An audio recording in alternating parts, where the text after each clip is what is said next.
Hi, friends.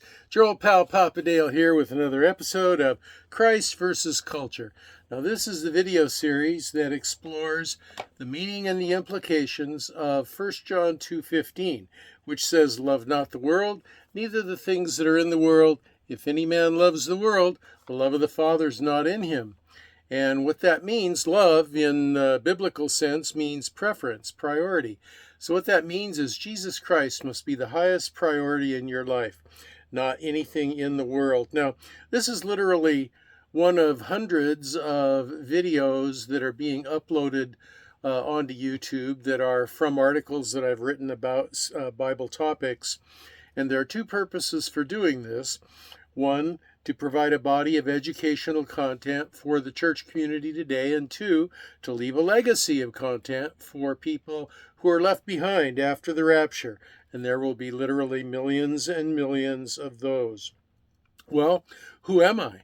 I'm Papa Dale, and I'm a retired pastor, teacher, theologian, evangelist, chaplain, businessman. Done a lot of things in 50 plus years of service to the Lord Jesus Christ. And uploading these videos is just the most recent ministry that the Lord has entrusted unto me.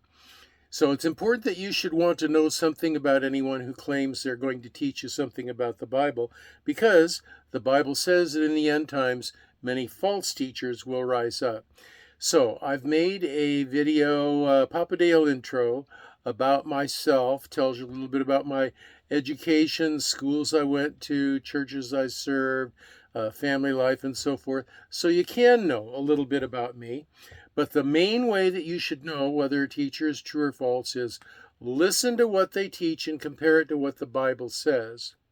And not just a verse or two cherry-picked out of the Bible, specifically to try to confirm a pet theory of someone. The teaching must be congruent and consistent with the entire scope of the whole Bible, the whole purpose and plan of God. And it's important that you understand that. So today's lesson is called The Atheists Problem. The Atheists Problem. And we're going to get right into it right now. The atheist problem is the same problem that Satan has. Satan said, quote, "I will ascend above the heights of the clouds. I will be like the Most High." Isaiah 14:14. Satan wants to be God, or at least like God. If not of the whole universe, at least of his own universe, which is the same as our universe. He will not submit to the will of the Creator who made him. The result is that his heart grows increasingly hard.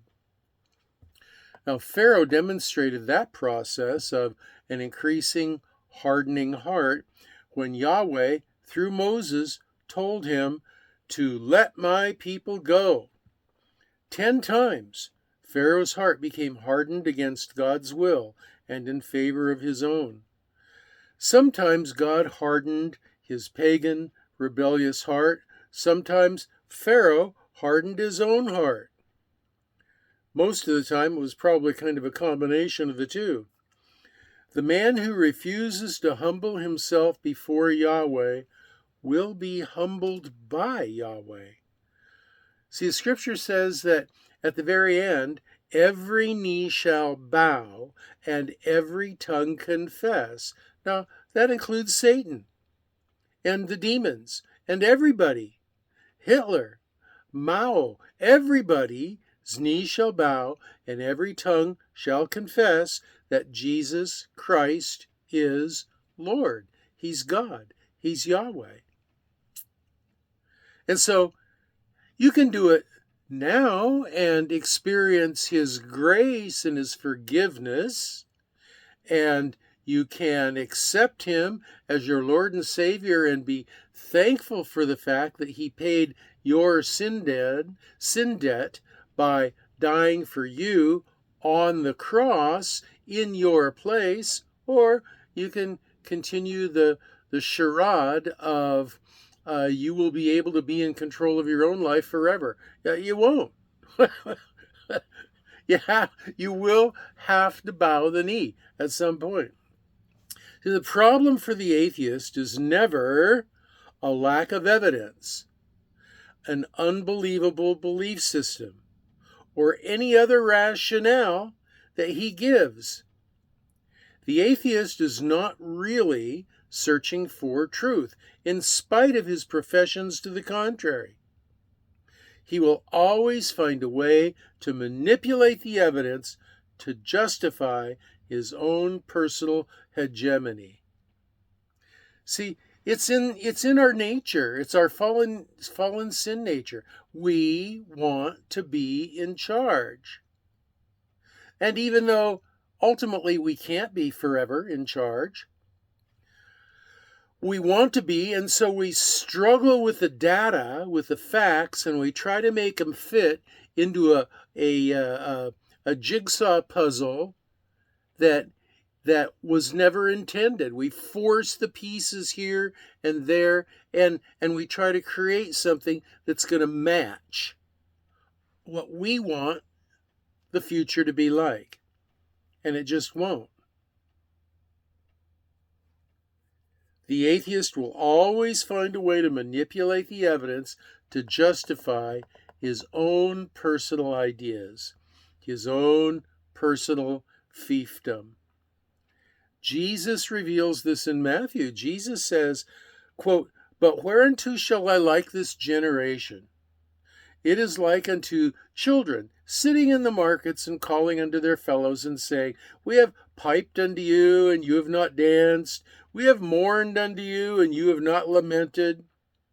For John came neither eating nor drinking, and they say, He, John, has a devil.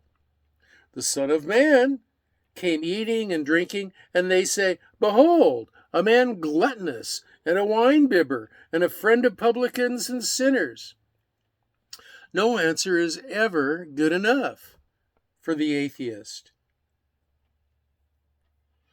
The problem is that the atheist does not want to give up his position on the throne of his own heart. He wants to be God, just like Satan did. Only when the atheist understands in his spirit that Yahweh is God of everything and becomes willing to get off the throne of his own life and let Jesus sit down, only then can he get a new heart. Quote, "A new heart also will I give you, and a new spirit will I put in you, and I will take away the stony heart out of your flesh, and I will give you a heart of flesh." Ezekiel 36:26. The only acceptable answer to the atheist is the one that allows him to be able to continue to be God of his own life. And that's really sad, because it's only up until his physical death in this life that he can ever even have a hope to try to be able to do that. But the truth is that as soon as a human being is conceived, they become an eternal being. And eternity is a long time, and that atheist will have a long time to live, and a very short time where he gets to try to make himself God of his own life. After we get out of this temporal world and into the eternal world, we have no hope, no idea, no scintilla of a possibility of ever being the God of our own life. We will be under the control of the Creator, the one who made us, period. End of story. And so the best thing to do is to give up on that hope of trying to be God yourself, of submitting and surrendering to the Creator who made you. And it's not a bad thing anyway. It's an awesome thing. It's like a good father taking his son to Disney World and buying the whole park out and letting that son run wild because he wants that son to totally and thoroughly enjoy that time. That's what the Father wants for us, for all eternity. He will be our good Father. We will be the joyous, joy-filled, totally satisfied Son. So thankful for what the Father has done for us. I'm so looking forward to that time. That's going to be awesome. Well, those are my comments on this topic, which is the atheist problem. And if you have comments, questions, or prayer requests, you can leave them down below. If you want to talk at length, take it to my Facebook page. There's a link for that down below. And if you want to look through these notes a little more slowly, there's a link for that below.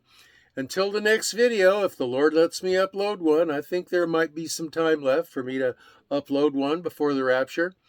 If not, well, see you later.